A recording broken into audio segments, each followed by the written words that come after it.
What is the dumbest shortcut you ever took? Summer always brought out the adventurer in my friend group. This particular year, we decided a day hike to the Eagles Peak Overlook was in order. The trail was supposed to be moderate, about 5 miles round trip, promising spectacular views at the summit. Everyone was excited. As we reached about the halfway point, a bit tired but still energized, Liam, who always had a knack for finding alternative routes, pointed to a barely visible game trail veering off into denser woods. He suggested it was a known local shortcut, a path less traveled that would shave off a good 20 minutes and give us a unique perspective.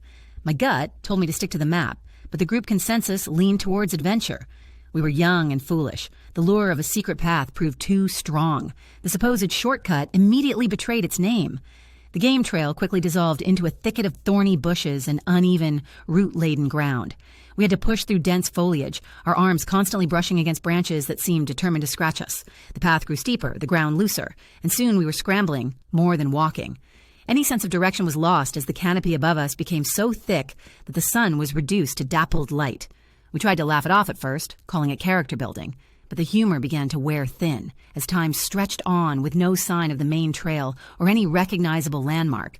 Our water supplies dwindled much faster than anticipated under the strenuous conditions. Phones had no signal, a fact that ignited a small flicker of panic in my chest. The sun started its slow descent, painting the sky in hues of orange and purple. But for us, it only meant the forest was growing darker and more menacing.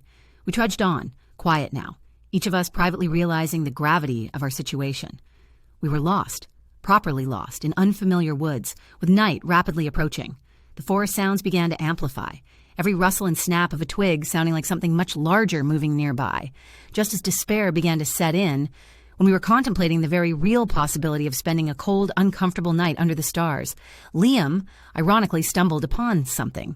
It was an old, overgrown dirt road, clearly not maintained for years, but undeniably a path.